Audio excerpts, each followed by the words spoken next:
Looking now at example 3. Same situation. We have 4, 11, and negative 3, which have no common factors. So 4 times 3 will give us 12. So the factors there, 1 and 12, 2 and 6, 3 and 4. Now we need something that is going to multiply to a negative 12, because we have a negative 3 right there, so it should be a negative 12. Something that is going to multiply to negative 12, which will also add up to a positive 11. And the only situation where we can see that is the first factors, 1 and 12. If we multiply negative 1 and 12, that gives us negative 12.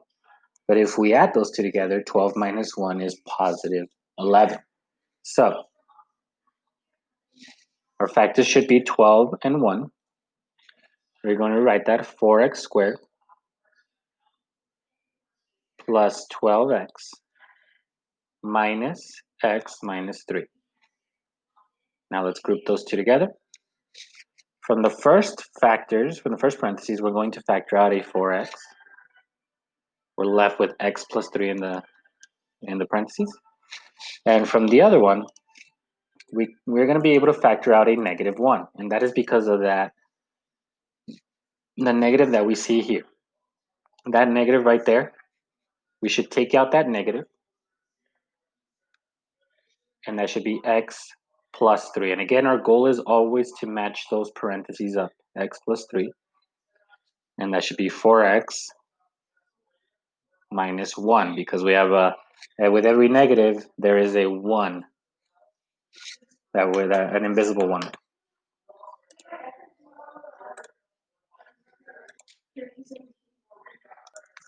Looking at that last problem, we're going to follow the same steps. We're going to ignore all the extra variables for now. Let's look at 21 times negative 2.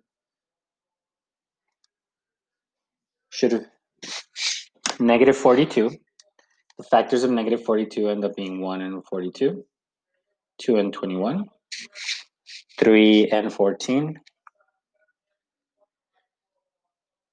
So we need to find two factors that will multiply to negative 42, but are going to add up to a positive 11. Always have to add up to that number in the middle.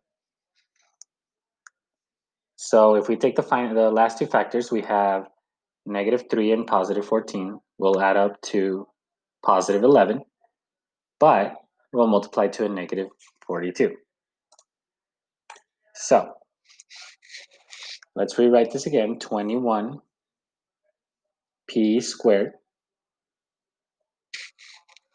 minus 3p cubed plus 14 p cubed minus 2q squared.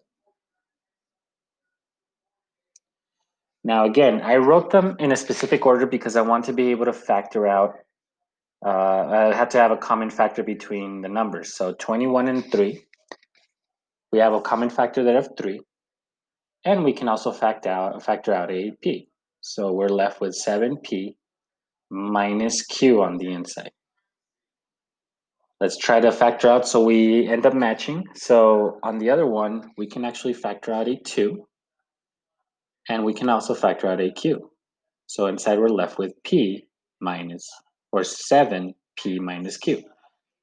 Now again, we're matching those, 7p minus q. And we're also matching 3p plus 2q.